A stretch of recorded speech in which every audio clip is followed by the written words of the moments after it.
Chapter 23 treats of the company of Mr. Vincent Crummles, and of his affairs, domestic and theatrical.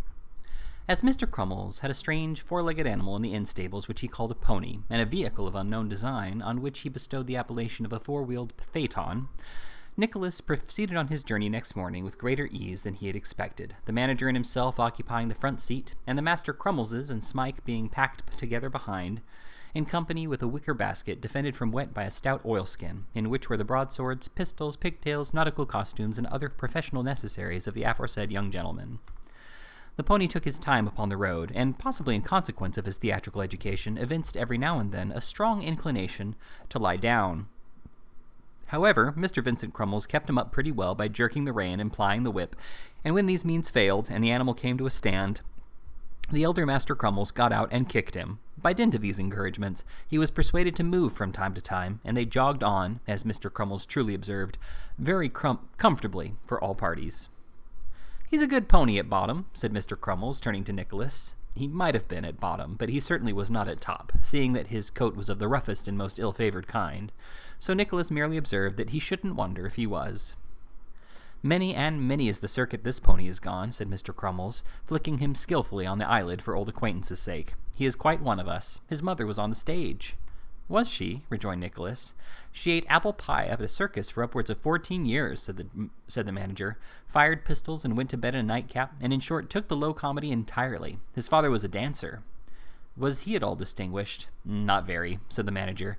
"He was a rather low sort of pony. The fact is, he had been originally jobbed out by the day, and he never quite got over his old habits. He was clever in melodrama, too, but too broad. When the mother died, he took the port wine business." "The port wine business?" cried Nicholas. "Drinking port wine with the clown," said the manager. "But he was greedy, and one night bit off the bowl of the glass and choked himself, so his vulgarity was the death of him at last." The descendant of this ill-starred animal, requiring increased attention from Mr. Crummles as he progressed in his day's work, that gentleman had very little time for conversation. Nicholas was thus left at leisure to entertain himself with his own thoughts, until they arrived at the drawbridge at Portsmouth, when Mr. Crummles pulled up. "We'll get down here," said the manager, "and the boys will take him round to the stable and call at my lodgings with the luggage. You'd better let yours be taken there for the present." Thanking Mr. Vincent Crummles for his obliging offer, Nicholas jumped out and, giving Smike his arm, accompanied the manager up High Street on their way to the theatre, feeling nervous and uncomfortable enough at the prospect of an immediate introduction to a scene so new to him. They passed a great many bills, pasted against the walls and displayed in windows, wherein the names of Mr. Vincent Crummles, Mrs. Vincent Crummles, Master Crummles, Master P. Crummles, and Miss Crummles were printed in very large letters, and everything else in very small ones. And turning at length into an entry in which a strong smell of orange peel and lamp oil with an undercurrent of sawdust groped their way through a dark passage, and descending a step or two, threaded a little maze of canvas screens and paint pots, and emerged upon the stage at the Portsmouth Theatre. "Here we are," said Mr. Crummles. It was not very light, but Nicholas found himself close to the first entrance on the prompt side, among bare walls, dusty scenes, mildewed clouds, heavily daubed draperies, and dirty floors. He looked about him. Ceiling, pit, boxes, gallery, orchestra, fittings, and decorations of every kind, all looked coarse, cold, gloomy, and wretched. "Is this a theatre?" whispered Smike in amazement. "I thought it was a blaze of light and finery." "Why, so it is," replied Nicholas, hardly less surprised, "but not by day, Smike. Not by day." The manager's voice recalled him, from a more careful inspection of the building, to the opposite side of the proscenium, where, at a small mahogany table with rickety legs and of an oblong shape, sat a stout, portly female, apparently between 40 and 50, in a tarnished silk cloak, with her bonnet dangling by the strings in her hand, and her hair, of which she had a great quantity, braided in a large festoon over each temple. "Mr. Johnson," said the manager, for Nicholas had given the name which Newman Noggs had bestowed upon him in his conversation with Mrs. Kenwigs, "let me introduce Mrs. Vincent Crummles." "I am glad to see you, sir," said Mrs. Vincent Crummles in a sepulchral voice. "I am very glad to see you, and still more happy to hail you as a promising member of our corps." The lady shook Nicholas by the hand as she addressed him in these terms. He saw it was a large one, but had not expected quite such an iron grip as that with which she honored him. "And this," said the lady, crossing to Smike, as tragic actresses cross when they obey a stage direction, "and this is the other. You too are welcome, sir." "He'll do, I think, my dear," said the manager, taking a pinch of snuff. "He is admirable," replied the lady. "An acquisition, indeed." As Mrs. Vincent Crummles recrossed back to the table, there bounded onto the stage from some mysterious inlet a little girl in a dirty white frock with tucks up to the knees, short trousers, sandaled shoes, white spencer, pink gauze bonnet, green veil, and curl papers, who turned a pirouette, cut twice in the air, turned another pirouette, then, looking off at the opposite wing, shrieked, bounded forward to within 6 inches of the footlights, and fell into a beautiful attitude of terror as a shabby gentleman in an old pair of buff slippers came in at one powerful slide, and chattering his teeth, fiercely brandished a walking stick. "They are going through The Indian and the Maiden," said Mrs. Crummles. "Oh," said the manager, "the little ballet interlude. Very good, go on. A little this way, if you please, Mr. Johnson. That'll do now." The manager clapped his hands as a signal to proceed, and the Indian, becoming ferocious, made a slide towards the maiden, but the maiden avoided him in 6 twirls and came down at the end of the last one upon the very points of her toes. This seemed to make some impression upon the Indian, for, after a little more ferocity and chasing of the maiden into corners, he began to relent, and stroked his face several times with his right thumb and 4 fingers, thereby intimating that he was struck with admiration of the maiden's beauty. Acting upon the impulse of this passion, he, the Indian, began to hit himself severe thumps in the chest, and to exhibit other indications of being desperately in love, which, being rather a prosy proceeding, was very likely the cause of the maiden's falling asleep. Whether it was or no, asleep she did fall, sound as a church, on a sloping bank, and the Indian, perceiving it, leant his left ear on his left hand and nodded sideways, to intimate to all whom it might concern that she was asleep, and no shamming. Being left to himself, the Indian did a dance all alone. Just as he left off, the maiden woke up, rubbed her eyes, got off the bank, and had a dance all alone too. Such a dance that the Indian looked on in ecstasy all the while, and when it was done, plucked from a neighboring tree some botanical curiosity resembling a small pickled cabbage, and offered it to the maiden, who at first wouldn't have it, but on the Indian shedding tears, relented. Then the Indian jumped for joy, then the maiden jumped for rapture at the sweet smell of the pickled cabbage. Then the Indian and the maiden danced violently together, and finally the Indian dropped down on one knee, and the maiden stood on one leg upon his other knee, thus concluding the ballet, and leaving the spectators in a state of pleasing uncertainty whether she would ultimately marry the Indian or return to her friends. "Very well indeed," said Mr. Crummles. "Bravo!" "Bravo!" cried Nicholas, resolved to make the best of everything. "Beautiful!" "This, sir," said Mr. Vincent Crummles, bringing the maiden forward, "this is the infant phenomenon, Miss Ninetta Crummles." "Your daughter?" inquired Nicholas. My daughter," replied Mr. Vincent Crummles. "The idol of every place we go into, sir. We have had complimentary letters about this girl, sir, from the nobility and gentry of almost every town in England." "I am not surprised at that," said Nicholas. "She must be quite a natural genius." "Quite a—" Mr. Crummles stopped. Language was not powerful enough to describe the infant phenomenon. "I'll tell you what, sir," he said. "The talent of this child is not to be imagined. She must be seen, sir. Seen, to be ever so faintly appreciated. There, go to your mother, my dear." "May I ask how old she is?" inquired Nicholas. "You may, sir," required Mr. Crummles, looking steadily in his questioner's face, as some men do when they have doubts about being implicitly believed in what they are going to say. "She is 10 years of age, sir." "Not more?" "Not a day." "Dear me," said Nicholas, "it's extraordinary." It was, for the infant phenomenon, though of short stature, had a comparatively aged countenance, and had moreover been precisely the same age, not perhaps to the full extent of the memory of the oldest inhabitant, but certainly for 5 good years.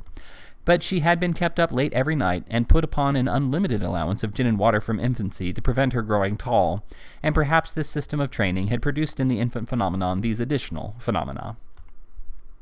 While this short dialogue was going on, the gentleman who had enacted the Indian came up with his walking shoes on his feet and his slippers in his hand, to within a few paces, as if desirous to join in the conversation. Deeming this a good opportunity, he put in his word. "Talent there, sir," said the Indian, nodding towards Miss Crummles. Nicholas assented. "Ah," said the actor, setting his teeth together and drawing in his breath with a hissing sound. "She oughtn't to be in the provinces, she oughtn't." "What do you mean?" asked the manager.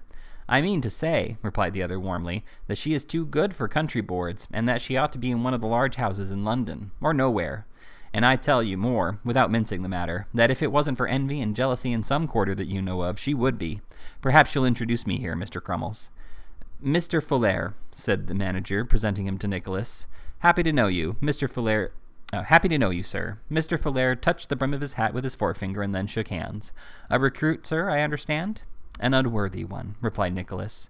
"Did you ever see such a set-out as that?" whispered the actor, drawing him away as Crummles left them to speak with his wife. "As what?"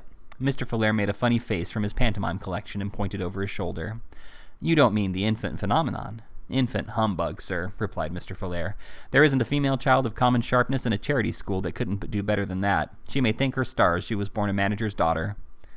"You seem to take it to heart," observed Nicholas with a smile. "Yes, and well I may," said Mr. Folair, drawing his arm through his and walking him up and down the stage. "Isn't it enough to make a man crusty to see that little sprawler put up in the best business every night and actually keeping money out of the house by being forced down the people's throats while other people are passed over? Isn't it extraordinary to see a man's confounded family conceit blinding him even to his own interest? Why, I know of 15 and 6 that come to Southampton one night last month to see me dance the Highland Fling, and what's the consequence? I've never been put up in it since, never once, while the infant phenomenon has been grinning through artificial flowers at 5 people and a baby in the pit and 2 boys in the gallery every night." "If I may judge from what I have seen of you," said Nicholas, "you must be a valuable member of the company." "Oh," replied Mr. Folair, beating his slippers together to knock the dust out, "I can come it pretty well. Nobody better, perhaps, in my own line, but having such business as one gets here is like putting lead on one's feet instead of chalk, and dancing in fetters without the credit of it. Hello, old fellow, how are you?" The gentleman addressed in these latter words was a dark-complexioned man, inclining indeed to sallow, with long, thick black hair, and very evident inclinations, although he was close-shaved, of a stiff beard, and whiskers of the same deep shade. His age did not appear to exceed 30, though many at first sight would have considered him much older, as his face was long and very pale from the constant application of stage paint. He wore a checked shirt, an old green coat with new gilt buttons, a neckerchief of broad red and green stripes, and full blue trousers. He carried, too, a common ash walking stick, apparently more for show than use, as he flourished it about with the hooked end downwards, except when he raised it for a few seconds, and throwing himself into a fencing attitude, made a pass or two at the side scenes, or at any other object, animate or inanimate, that chanced to afford him a pretty good mark at the moment. "Well, Tommy," said this gentleman, making a thrust at his friend, who parried it dexterously with his slipper, "what's the news?" "A new appearance, that's all," replied Mr. Folair, looking at Nicholas. "Do the honors, Tommy, do the honors," said the other gentleman, tapping him reproachfully on the crown of the hat with his stick. "This is Mr. Lenville, who does our first tragedy, Mr. Johnson," said the pantomimist. "Except when old Bricks and Mortar takes it into his head to do it himself, you should add, Tommy," remarked Mr. Lenville. "You know who Bricks and Mortar is, I suppose, sir?" "I do not, indeed," replied Nicholas. "We call Crummles that, because his style of acting is rather in the heavy and ponderous way," said Mr. Lenville. "I mustn't be cracking jokes, though, for I've got a part of 12 lengths here which I must be up in tomorrow night, and I haven't had time to look at it yet. I'm a confounded quick study, that's one comfort." Consoling himself with this reflection, Mr. Lenville drew from his coat pocket, a greasy and crumpled manuscript, and, having made another pass at his friend, proceeded to walk to and fro, coming it to himself, and indulging occasionally in such appropriate action as his imagination and the text suggested. A pretty general muster of the company had by this time taken place, for besides Mr. Lenville and his friend Tommy, there were present a slim young gentleman with weak eyes, who played the low-spirited lovers and sang tenor songs, and who had come arm in arm with the comic countryman, a man with a turned-up nose, large mouth, broad face, and staring eyes. Making himself very amiable to the infant phenomenon, who was an inebriated elderly gentleman in the last depths of shabbiness, who played the calm and virtuous old men, and paying a special court to Mrs. Crummles was another elderly gentleman, a shade more respectable, who played the irascible old men, those funny fellows who have nephews in the army and perpetually run about with thick sticks to compel them to marry heiresses. Besides these, there was a roving-looking person in a rough great-coat, who strode up and down in front of the lamps, flourishing a dress cane and rattling away in an undertone with great vivacity for the amusement of an ideal audience. He was not quite so young as he had been, and his figure was rather running to seed, but there was an air of exaggerated gentility about him which bespoke the hero of swaggering comedy. There was also a little group of 3 or 4 young men with lantern jaws and thick eyebrows, who were conversing in one corner, but they seemed to be of secondary importance, and laughed and talked together without attracting any attention. The ladies were gathered in a little knot by themselves round the rickety table before mentioned. There was Miss Snevellicci, who could do anything from a medley dance to Lady Macbeth, and also always played some part in blue silk knee-smalls at her benefit, glancing from the depths of her coal-scuttled straw-bonnet at Nicholas, and affecting to be absorbed in the recital of a diverting story to her friend Miss Ledrook, who had brought her work and was making up a ruff in the most natural manner possible. There was Miss Bilvani, who seldom aspired to speaking parts, and usually went on as a page in white silk hose to stand with one leg bent and contemplate the audience, or to go in and out after Mr. Crummles in stately tragedy, twisting up the ringlets of the beautiful Miss Bravassa, who had once had her likeness taken in character by an engraver's apprentice, whereof impressions were hung up for sale in the pastry cook's window, and the greengrocer's, and at the circulating library, and the box office, whenever the announce bills came out for her annual night. There was Mrs. Lenville, in a very limp bonnet and veil, decidedly in that way in which she would wish to be if she truly loved Mr. Lenville. There was Miss Gazingi, Mrs. Crummles in her domestic affairs, Miss Gazingi, with an imitation ermine boa tied in a loose knot round her neck, flogging Mr. Crummles, Jr. with both ends in fun. Lastly, there was Mrs. Grudden, in a brown cloth pelisse, and a beaver bonnet, who assisted Mrs. Crummles in her domestic affairs, and took money at the doors, and dressed the ladies, and swept the house, and held the prompt book when everybody else was on for the last scene, and acted any kind of part on any emergency without ever learning it, and was put down in the bills under any name or names whatever that occurred to Mr. Crummles as looking well in print. Mr. Folair, having obligingly confided these particulars to Nicholas, left him to mingle with his fellows. The work of personal introduction was completed by Mr. Vincent Crummles, who publicly heralded the new actor as a prodigy of genius and learning. "I beg your pardon," said Miss Snevellicci, sidling towards Thomas, "but did you ever play at Canterbury?" "I never did," replied Nicholas. "I recollect meeting a gentleman at Canterbury," said Miss Snevellicci, only for a few moments, for I was leaving the company as he joined it, so like you that I felt almost certain it was the same." "I see you now for the first time," rejoined Nicholas, with all due gallantry. "I'm sure I never saw you before. I couldn't have forgotten it." "Oh, I'm sure it's very flattering of you to say so," retorted Miss Snevellicci with a graceful bend. "Now I look at you again. I see that the gentleman at Canterbury hadn't the same eyes as you. You'll think me very foolish for taking notice of such things, won't you?" "Not at all," said Nicholas. "How can I feel otherwise than flattered by your notice in any way?" "Oh, you men are such vain creatures," cried Miss Snevellicci, whereupon she became charmingly confused, and pulling out her pocket handkerchief from a faded pink silk reticule with a gilt clasp, called to Miss Ledrook. "Led, my dear," said Miss Snevellicci. "Well, what is the matter?" said Miss Ledrook. "It's not the same." "Not the same what?" "Canterbury. You know what I mean. Come here. I want to speak to you." But Miss Ledrook wouldn't come to Miss Snevellicci, so Miss Snevellicci was obliged to go to Miss Ledrook, which she did in a skipping manner that was quite fascinating, and Miss Ledrook evidently joked Miss Snevellicci about being struck with Nicholas, for after some playful whispering, Miss Snevellicci hit Miss Ledrook very hard on the backs of her hands, and retired up in a state of pleasing confusion. "Ladies and gentlemen," said Mr. Vincent Crummles, who had been writing on a piece of paper, "we'll call the mortal struggle tomorrow at 10. Everybody for the procession. Intrigue and ways and means you're all up in, so we shall only want one rehearsal. Everybody at 10, if you please." "Everybody at 10, repeated Mrs. Grudden, looking about her. "On Monday morning we shall read a new piece," said Mr. Crummles. "The name's not known yet, but everybody will have a good part. Mr. Johnson will take care of that." "Hullo," said Nicholas, starting. "On Monday morning," repeated Mr. Crummles, raising his voice to drown the unfortunate Mr. Johnson's remonstrance. "That'll do, ladies and gentlemen." The ladies and gentlemen required no second notice to quit, and in a few minutes the theatre was deserted save by the Crummles family, Nicholas, and Smike. "Upon my word," said Nicholas, taking the manager aside, "I don't think I can be ready by Monday." "Pooh, pooh," replied Mr. Crummles. "But really, I can't," returned Nicholas. "My invention is not accustomed to these demands, or possibly I might produce—" "Invention? What the heck's that got to do with it?" cried the manager hastily. "Everything, my dear sir." "Nothing, my dear sir," retorted the manager with evident impatience. "Do you understand French?" "Perfectly well." "Very good," said the manager, opening the table drawer and giving a roll of paper from it to Nicholas. "There. Just turn that into English and put your name on the title page." "Dang me," said Mr. Crummles angrily, "if I haven't often said that I wouldn't have a man or woman in my company that wasn't master of the language, so that they might learn it from the original and play it in English and save all this trouble and expense." Nicholas smiled and pocketed the play. "What are you going to do about your lodgings?" said Mr. Crummles. Nicholas could not help thinking that, for the first week, it would be an uncommon convenience to have a turn-up bedstead in the pit, but he merely remarked that he had not turned his thoughts that way. "Come home with me, then," said Mr. Crummles, "and my boy shall go with you after dinner and show you the most likely place."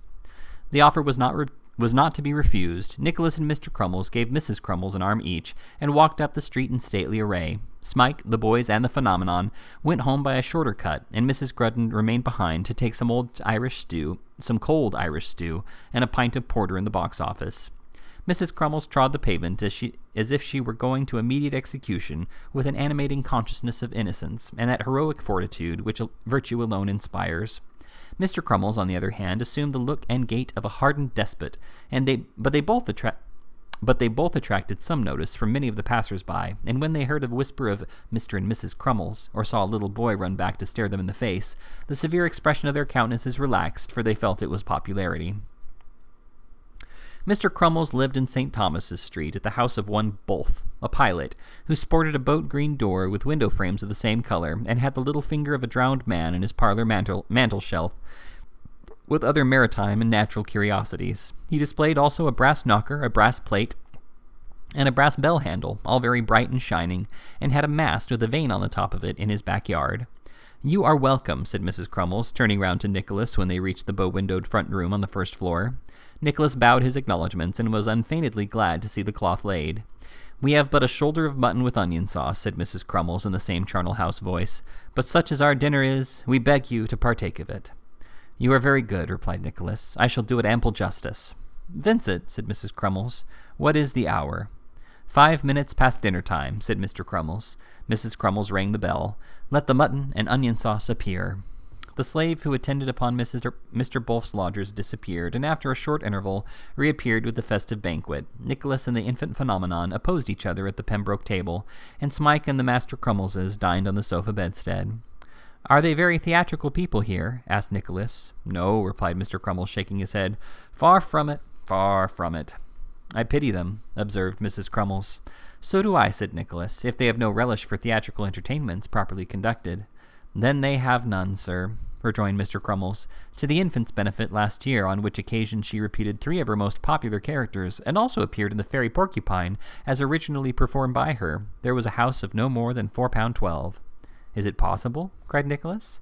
"And £2 of that was trust, Pa," said the phenomenon. "And £2 of that was trust," repeated Mr. Crummles. "Mrs. Crummles herself has played to mere handfuls." "But they are always a taking audience, Vincent," said the manager's wife. "Most audiences are when they have good acting, real good acting, the regular thing," replied Mr. Crummles forcibly. "Do you give lessons, ma'am?" inquired Nicholas. "I do," said Mrs. Crummles. "There is no teaching here, I suppose?" "There has been," said Mrs. Crummles. "I have received pupils here. I imparted tuition to the daughter of a dealer in ship's provision, but it afterwards appeared that she was insane when she first came to me. It was very extraordinary that she should come under such circumstances." Not feeling quite so sure of that, Nicholas thought it best to hold his peace. "Let me see," said the manager, cogitating after dinner. "Would you like some nice little part with the infant?" "You're very good," replied Nicholas hastily, "but I think perhaps it would be better if I had somebody of my own size at first, in case I should turn out awkward. I should feel more at home, perhaps."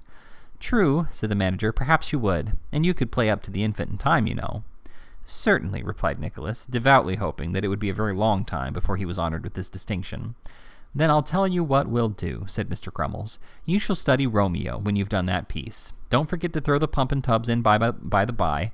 Juliet, Miss Snellavici, old Grudden, the nurse. Yes, that'll do very well. Rover, too. You might get up Rover while you were about it, and Cassio, and Jeremy Diddler. You can easily knock them off. One part helps the other so much. Here they are, cues and all." With these hasty general directions, Mr. Crummles thrust a number of little books into the faltering hands of Nicholas, and bidding his eldest son go with him and show where the lodgings were to be had, shook him by the hand, and wished him good night. There is no lack of comfortable furnished apartments in Portsmouth, and no difficulty in finding some that are proportionate to very slender finances, but the former were too good, and the latter too bad, and they went into so many houses and came out unsuited, that Nicholas seriously began to think he should be obliged to ask permission to spend the night in the theatre after all. Eventually, however, they stumbled upon 2 small rooms up 3 pair of stairs, or rather 2 pair and a ladder, at a tobacconist's shop on the Common Hard, a dirty street leading down to the dockyard. These Nicholas engaged, only too happy to have escaped any request for payment of a week's rent beforehand. "There, lay down our personal property, Smike," he said, after showing young Crummles downstairs. "We have fallen upon strange times, and goodness only knows the ends of them, but I am tired with the events of these 3 days, and will postpone reflection till tomorrow, if I can."